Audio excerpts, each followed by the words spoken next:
নীরবতা পালন করে। মেয়েটা কয়, দেবতারে যতক্ষণ পর্যন্ত আমার পাতিলের দুধ পান না করবি, আমিও কথা দিলাম এই মন্দির থেকে একটা কদম পা বাইরে দিব না। যতক্ষণ পর্যন্ত মনে করবো আমার দুধ পান করবি না, আমি মনে করব তুমি আমার পরে বেজার আছো, আমার পরে তুমি রাজি না। যদি তুমি দুধ পান করো, মনে করবো তুমি আমার উপরে রাজি, তুমি আমার উপরে খুশি হয়েছ। যতক্ষণ পর্যন্ত তুমি দুধ পান করবে না, আমিও বাড়ি ফিরে যাব না। খাজা মাইনুদ্দিন ডাকে, মন্দিরের মধ্যে আওয়াজ, একটা মেয়ের কান্নার আওয়াজ শুনতে পাই। খাজা মাইনুদ্দিন যা দেখে রে, মন্দিরের পায়ের গোড়ে একটা যুবতী মেয়ে মাথা ঠুকার কান্দে, কয়, দেবতা খা খাও, এ বড় দেবতা খা, ছোট দেবতা খা, মেজে দেবতা খা। দেবতা কথাও বলে না, খানাও খায় না। খাজা মাইনুদ্দিন চিশতি রাহমাতুল্লাহ আলাইহি দাঁড়ায় আছে, দাঁড়ায় দাঁড়ায় দৃশ্য দেখতে লাগলেন। চিন্তা করে, মেয়েটার কপাল দিয়ে জিভা পরিমাণ রক্ত বাইর হয়, মেয়েটার যে কোনো মুহূর্তে বিপদ হইতে পারে। উনি মন্দিরের মধ্যে উঠলেন, উঠিয়া বড় মন্দিরের কানের মধ্যে ধরিয়া, বড় মূর্তির কানের মধ্যে ধরিয়া টান দিয়ে বলে, মূর্তি, মেয়েটা যে সেই সকাল থেকে বসে আছে তোরে দুধ পান করানোর জন্য, তোর কি কথা কানে যায় না? তাড়াতাড়ি দুধ দেখায়াল। জোরে জোরে চিল্লায়া বলা যাবে না মারহাবা। মেয়েটা ডাকতে বলে, বড় মূর্তি রে, দুধ পান করেলা। মেজ মূর্তি দুধ পান করেলা, ছোট মূর্তি দুধ পান করেলা, তোদের জন্য অনেক সাধনা করি দুধ নিয়ে আসলাম, একটু পান কর। দেবতা কোনো কথাও বলে না, মাথা নাড়ে না। এমন সময় মেয়েটার মনে পড়ে গেল, আমার দ্বারায় কাজ হবে না। গতকালকে যিনি ওই আল্লাহর ওলি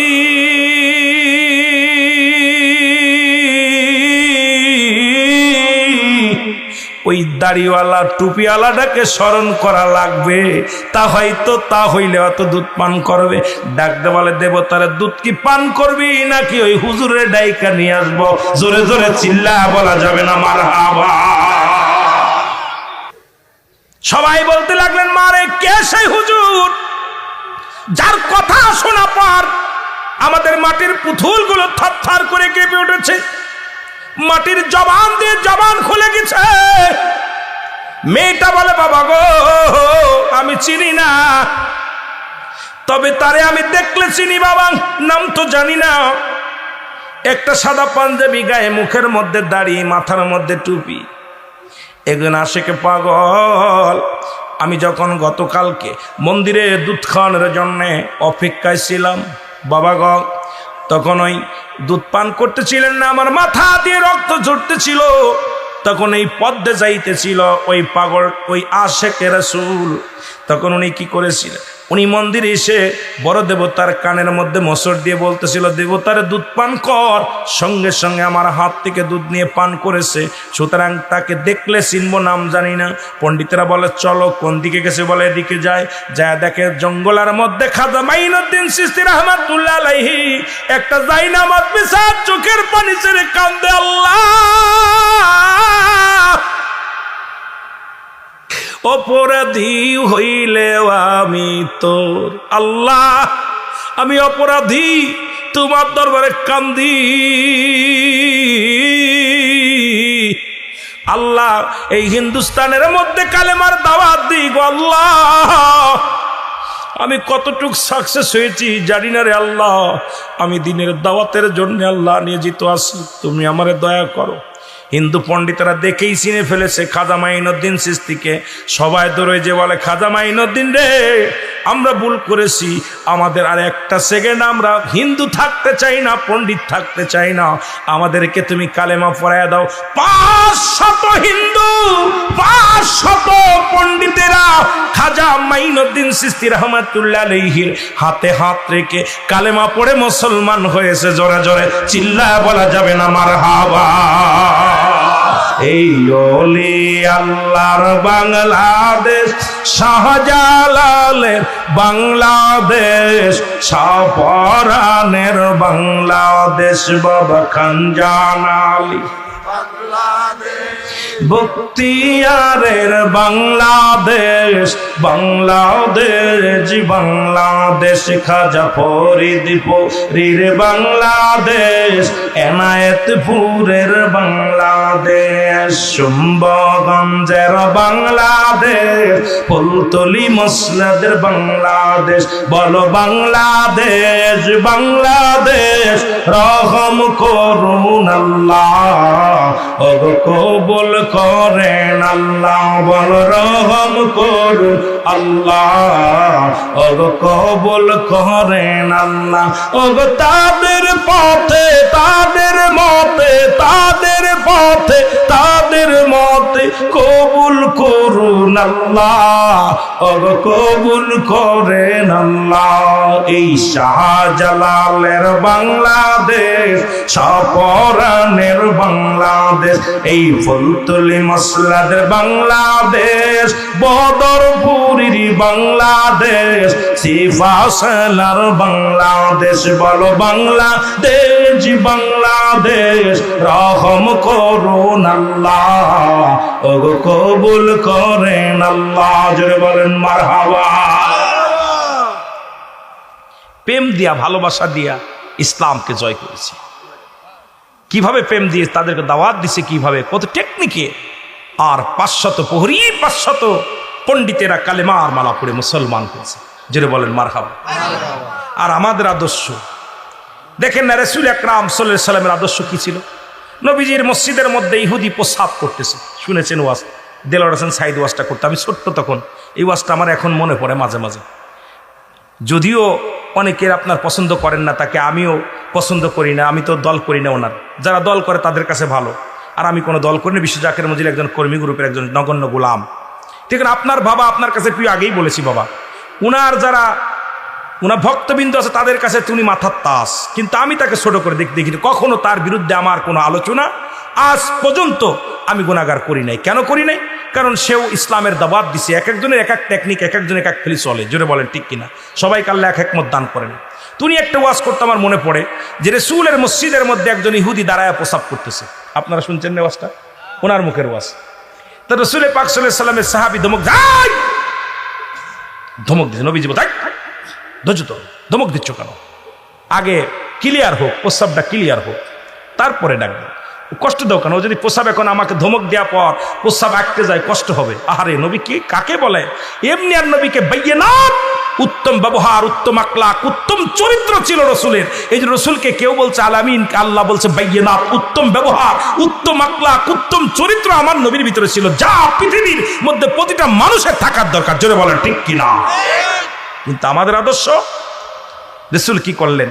প্রস্রাব ক্লিয়ার হয়ে গেছে, অল কমপ্লিট। দেখেন, অর্ধেক প্রস্রাব করে দৌড় মারলে ভালো লাগে? কথা কয় না কেন? যারা এগুলো ভুক্তভোগী তারা বোঝেন।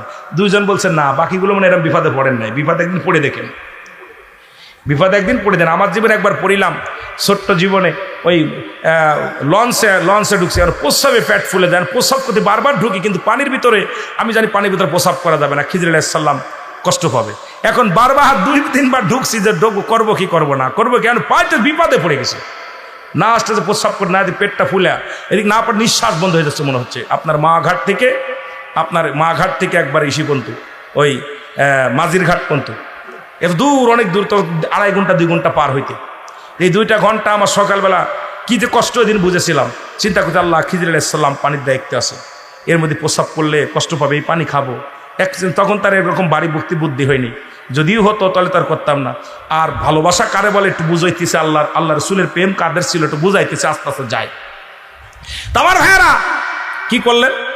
তখন ওই রাসূল সাল্লাল্লাহু আলাইহি সাল্লাম বলতে, বাবা এদিকে আসো, ইহুদি এদিকে আসো, ডাকছে। যুবক, জি হুজুর।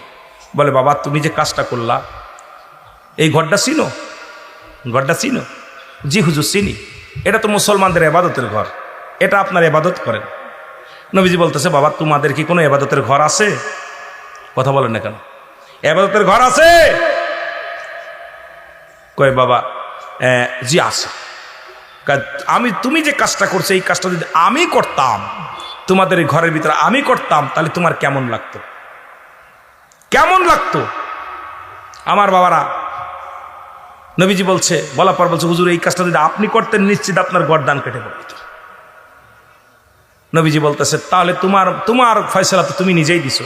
ইয়া রাসূলুল্লাহ, ইয়া হাবিবাল্লাহ, এত অপরাধ করার পর যে ব্যক্তি বুঝার সুযোগ দেয় সেই তো আলামিন, সেই তো রহমতের নবী।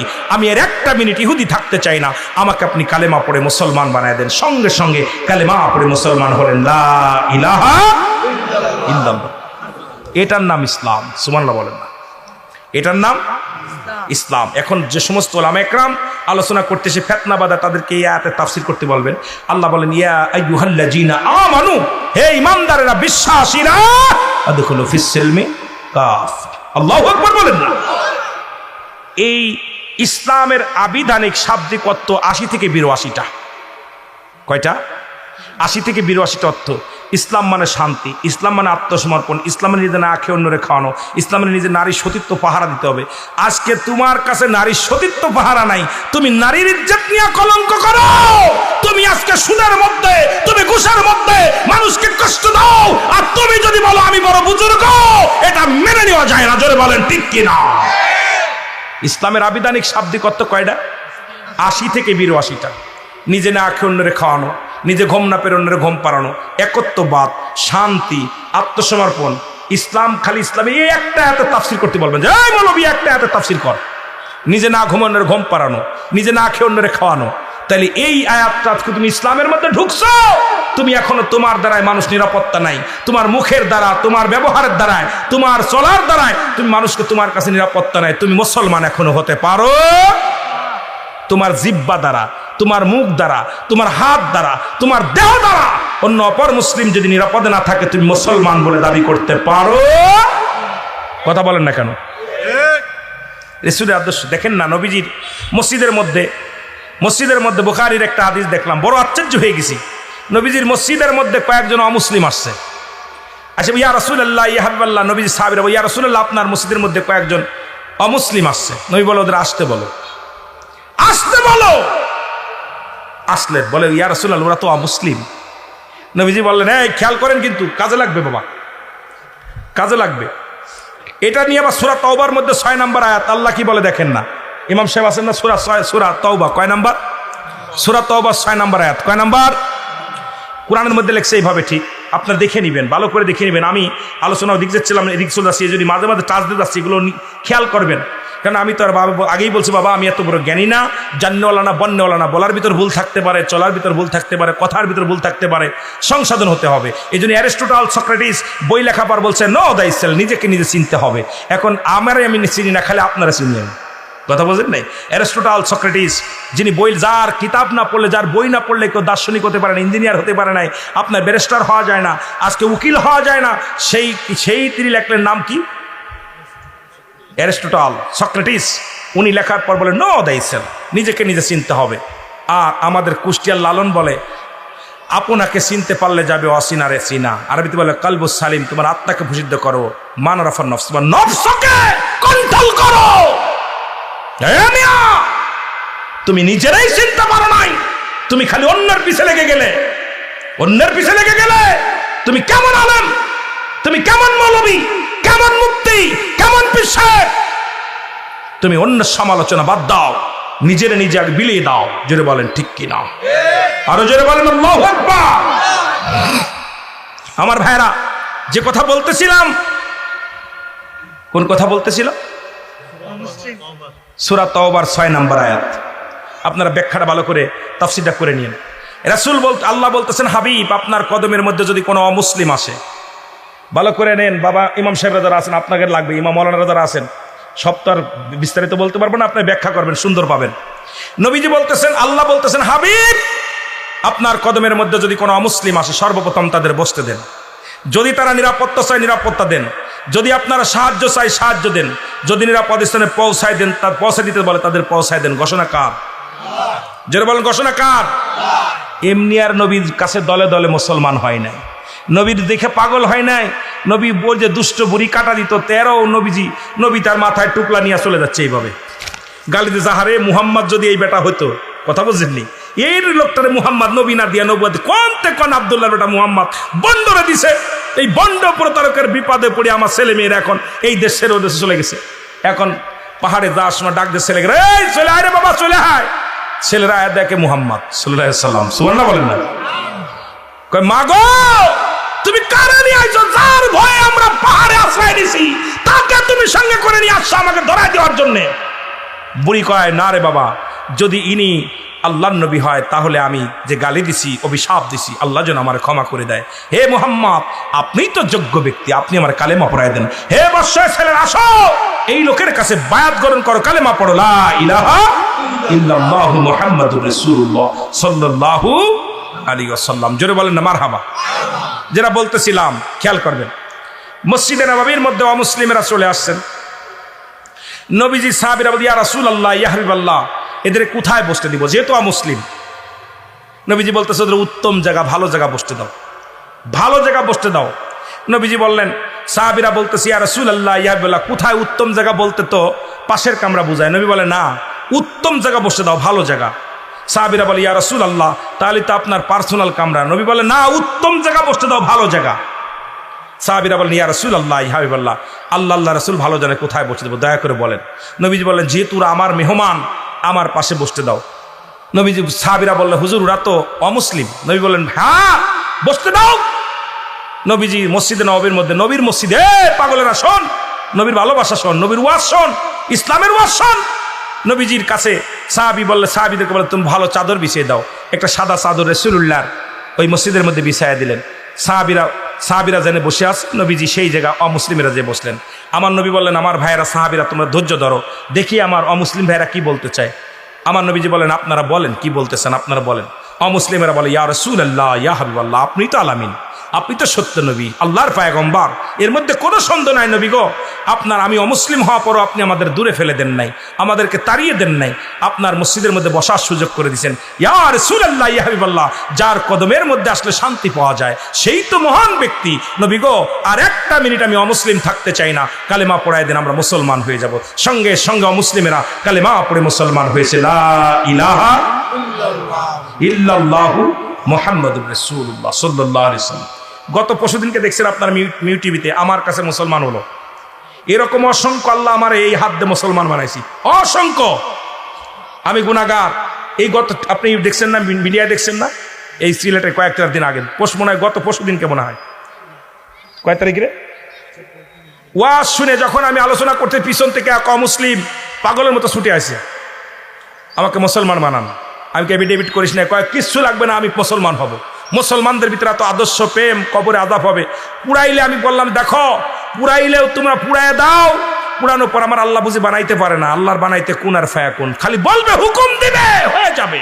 মনে করছে বর্ষ করে দিছে না। এটা ওই দিন ওয়াজ করতেছিলাম যে আল্লাহর কবরের ভয়ে এক ব্যক্তি, কবরের ভয়ে উনি কি করলো, কবরের ভয়ে উনি ওনার সন্তানদের বললেন, আমাদেরকে পুরায় বর্ষ করে দিও, যাতে আল্লাহ ধরতে না পারে, পুরায় ধরতে বর্ষ করে দিও। কিন্তু তাকে পুরানো পর দেখা গেল ওই ছাই নিয়ে তাকে আবার জীবিত করা হলো। আমার আল্লাহর কাজ, ফেরেশতারা বলে, তুমি এই কাজটা করলে কেন? কয়, আমি কবরের ভয়ে এই কাজটা করেছি। আমার আল্লাহ বলে, যেহেতু ওর অন্তরের ভিতর ভয় জাগছে, আমি আল্লাহ ওরে ক্ষমা করে দিলাম, ওকে জান্নাত দিয়ে দাও। জোরে বলেন না সুবহানাল্লাহ।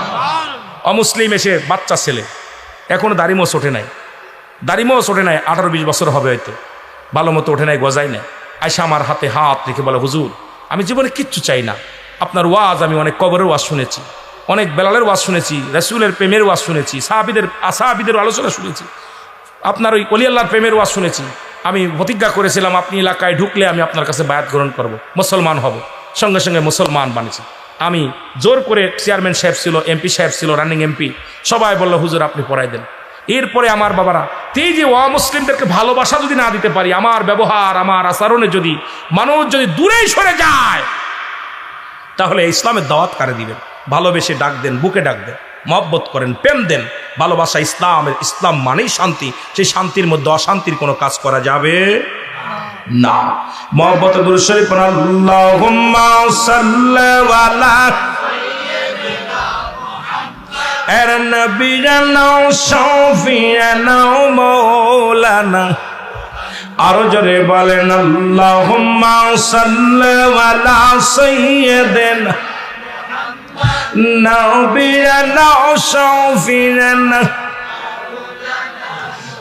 আদম যখন মাটি পানি মর নবীজি খোদা রাসূল, আদম যখন মাটি মর নবীজি খোদা রাসূল, তার উপরে পড়েন দুরুদ, তার উপরেও পড়েন দুরুদ। আল্লাহ ফেরেশতা কুল আল্লাহুম্মা সাল্লি আলা সাইয়্যিদিনা মুহাম্মদ নাবিয়ানা শাফিয়ানা মাওলানা মুহাম্মদ। উড়ে যাও রে রাতের হাওয়া, উড়ে যাও রে মদিনায়, উড়ে যাও রে রাতের হাওয়া, যাও রে উড়ে মদিনায়।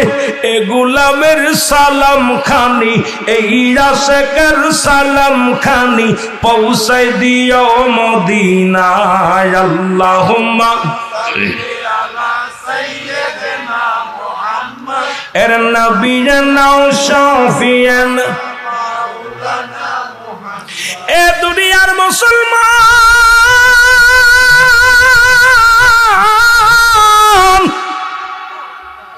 ছোট্টবেলা থেকে শুনলাম গো, দাদাই বলতো মানুষের মতো মানুষ হতে হবে, বাবাই বলতো মানুষের মতো মানুষ হতে হবে, উস্তাদ বলতো মানুষের মতো মানুষ হতে হবে, পীর মাশায়েখ বলতো মানুষের মতো মানুষ হতে হবে। মুসলমান যত মুরব্বীদের কাছে যাইতাম, এরাও বলতো মানুষের মতো মানুষ হতে হবে। চিন্তা করতাম আজকের প্রধান অতিথিরও দুটি হাত, আমারও দুটি হাত, ওনারও দুইটা চোখ, আমারও দুইটা চোখ, ওনারও দুইটা কান, আমারও দুইটা কান। তবে মানুষ হতে হবে, কিসের মানুষ হতে হবে? এখন বুঝতে পেরেছি কেন মানুষের মতো মানুষ হতে বলেছিল রে মুসলমান। এরে মুসলমান শুনে নাও, বিদেশ থেকে পিএইচডি ডক্টরি করে যারা বাংলাদেশের বড় বড় ডাক্তার হয়, এ মুসলমান শুনে নাও, যাদের হাতে টাকার জন্য যারা রুগী দেখে না, অপারেশন থিয়েটারে যায় না, যারা সম্পদের দিক টাকার লোভে পড়িয়া যাদের হাতে রুগী মারা যায়, এই সমস্ত ডাক্তারগুলো মানুষ না অমানুষ? জোরে চিল্লায় বলা লাগবে, মানুষ কি অমানুষ? একটু জোরে। এরা বিদেশ থেকে ডক্টরি নিয়ে, বড় বড় ডিগ্রি নিয়ে, বিশেষ ক্যাডার হইয়া, ডক্টরের ডিগ্রি নিয়ে অফিসে বইয়া সরকার 50,000 80,000 টাকা বেতন দেয়। তারপরে এই ঘুষখোরের এই দালালগুলো, এই ঘুষখোর জিনাখোর শুনে লো, যারা যাদের কলম চলে না, যারা ঘুষ ছাড়া যাদের কলম চলে না, ঘুষ ছাড়া যাদের ফাইলে সই হয় না, এই সমস্ত অফিসারগুলো মানুষ কি অমানুষ? জোরে বলেন, মানুষ কি অমানুষ? বড় দুঃখ লাগে রে মুসলমান, আমার দেশে 90% শিক্ষিত মানুষ হলো ঘুষখোর। কোন রিক্সা চালক ঘুষ খায় না, কোন ভ্যান চালক ঘুষ খায় না, কোন কৃষক ঘুষ খায় না।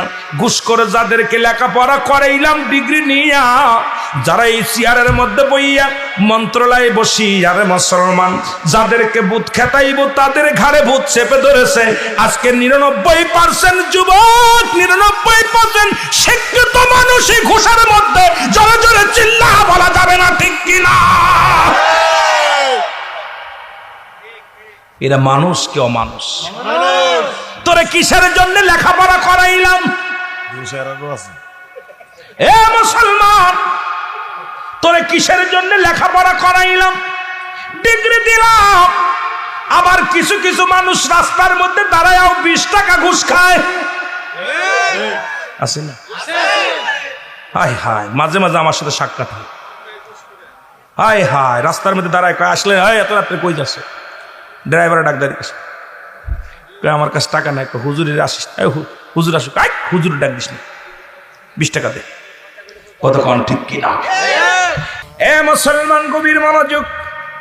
আমি যতদিন বেঁচে থাকবো বলি আল্লাহর শান, এই দেহের মধ্যে যতক্ষণ পর্যন্ত আমার রুহটা থাকবে, যতক্ষণ পর্যন্ত আমার ভিতরে জান থাকবে, আমি এখান থেকে উচ্চ কণ্ঠে আওয়াজ দিয়ে বলে যেতে চাই, রাসূলুল্লাহর শান, সাহাবীদের শান, ওলি আল্লাহদের শান, আমার জবান দিয়ে চলবেই চলবে। পৃথিবীর কোনো অস্ত্র দিয়া, পৃথিবীর কোনো শক্তি দিয়া আমার জবান থেকে কেড়ে নিতে পারবে না। জোরে জোরে বলেন ঠিক কিনা? কে মিথ্যা বলল আর কে সত্য বলল? কারণ যাদের ওসিলায় আজকে ইসলাম পাইলাম, দুইটা দেশ, একটা হলো সোনার মদিনা, একটা হলো সোনার বাংলা।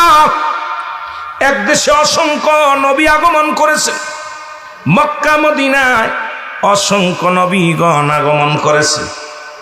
আল্লাহ ভাগ্যক্রমে অনেকেই গিয়েছে মদিনার রওজা জিয়ারত করেছে। যাদের আল্লাহ সম্পদ দিয়েছে, যাদের অর্থ আছে, যাওয়ার মতো ক্ষমতা আছে, তারা মদিনায় জিয়ারত করেছে। অনেক গরিব মানুষ যাইতে পারে না, মদিনার জন্য প্রাণ কান্দে। জোরে বলেন ঠিক কিনা? মদিনার জন্য প্রাণ কান্দে। অমুসলমান তো ভাগ্যক্রমে পেয়েছি আল্লাহর ওলিদেরকে। অনেকে দেখেছি, অনেকে দেখি নাই। তবে বাংলাদেশের মধ্যে যারা হক্কানি ওলিদেরকে আমরা ভালোবাসি, জীবন দিয়ে হলো বেসে যাব। কে কি বলল কিচ্ছু যায় আসে না। জোরে জোরে বলেন ঠিক কিনা? গাউসে পাক আব্দুল কাদের জিলানী, যিনি পীরদের সম্রাট, যারা তিনি এখন ইন্তেকাল করেন নাই। রাসূল বলে আলা সাবধান, আমার কর্তৃপক্ষ ভাইয়েরা বলছে ওলি আল্লাহদের শান একটু আলোচনা করতে। এই জন্য শুরুতেই আলোচনাটা করে যায়, তারপরে আমি আলোচনা করব অন্যদিকে। আমার বাজানেরা সবাই জানে রুহুল আমিন সিদ্দিকী মানুষের চেহারা দেখে আলোচনা করে। আমার ভিতরে কোনো এলেম নাই, ডিগ্রি যদিও নিছি কয়েকটা, যতই মূর্খ বলেন কিছু যায় আসে না। আমার এই ডিগ্রিকে আমি মূল্যায়ন করি না। কারণ ও মুসলমান, 1 থেকে কামেল পর্যন্ত সবই তো ফার্স্ট ক্লাস, মহান মালিক সেকেন্ড ক্লাস পাই নাই। তবে এটা একটা বিদ্যা অর্জন করা আর জ্ঞান অর্জন করার সমান নয়, পাস করার জ্ঞান অর্জন করার সমান নয়। তবু আমি বলে আকাশের নিচে জমিনের উপরে আমার মতো নরাধনকে দিয়া আল্লাহ যদি 2-4টা দিনের কথা বলার সুযোগ দান করে, আমি আল্লাহর দরবারে শুকরিয়া আদায় করে শেষ করতে পারি না। আল্লাহর দরবারে উচ্চ কণ্ঠে আওয়াজ দিয়ে আরেকবার চিল্লায়া বলা যাবে না আলহামদুলিল্লাহ। আল্লাহর নবী বলে আলা সাবধান, ইন্না নিশ্চয়, আলা ইন্নাহু লিল্লাহি, আল্লাহর তরফ থেকে যারা ওলি হয় লা ইয়ামুত, তাদের মৃত্যু নাই। গাউসে পাক আব্দুল কাদের জিলানী এমন ভাবে আল্লাহর নৈকট্য হাসিল করলেন, এমন সদা সর্বদা আল্লাহর প্রেমে পাগল হয়ে যেতেন, এমন ভাবে মাওলারে খুশি করতেন আর কাঁদতেন চোখের পানিতে ছেড়ে। আল্লাহ আমি অপরাধী, আল্লাহ আমি সবার কাছে ইসলামের দাওয়াত দিতে পারছি না, সবার মনটা রক্ষা করতে পারছি না। আল্লাহ আল্লাহ আমার কওমের, এই কওমের মানুষদেরকে আমি দ্বীনের দাওয়াত ঠিক মতো পৌঁছাতে পারছি কি পারছি না রে আল্লাহ। সারা রাত ভরে চোখের পানি ছেড়ে কাঁদতেন, দিন রাত 24টা ঘন্টা চোখের পানি ছেড়ে ছেড়ে কাঁদতেন গাউসে পাক আব্দুল কাদের জিলানী। জোরে জোরে চিল্লায় বলেন মারহাবা। এই গাউসে পাকের মুখের বাণী শুনে দলে দলে মানুষগুলো ইসলামের পতাকা তলে আসতে শুরু করলো। গাউসে পাক যেখানে বসে আলোচনা করতে, সেখানে লোক জড়ো হয়ে যায়। সেই জায়গার মানুষগুলো কালেমা পড়ে মুসলমান হয়ে যায়। সুবহানাল্লাহ বলেন, আর একটু জোরে বলেন সুবহানাল্লাহ। এটা সহ্য করতে পারে না এক দুষ্টু জিন। এই জিনের সহ্য হয় না রে। চিন্তা করে আল্লাহ পাকের লানত প্রাপ্ত আমরা, সারা জীবন বন্দেগী করলাম, জিন্দেগিটা বরবাদ করে দিলাম। আর গাউসে পাক এমন কি জাদু নিয়ে আসছে, উনি যখনই বসে লোকজন জড়ো হয়ে যায়। ওনাকে আমি যে কোনো উপায় ওনাকে শেষ করতে হবে। উনি সাপের সুরত ধরে গাউসে পাক যখন ভালো করে খেয়াল করবেন কথাটা বলে যায়, যেহেতু বাংলাদেশটা অলি আল্লাহদের দেশ, আগে অলি আল্লাহদের কথা বলি, যেহেতু ছোট ভাই নবীদের কথা বলছে।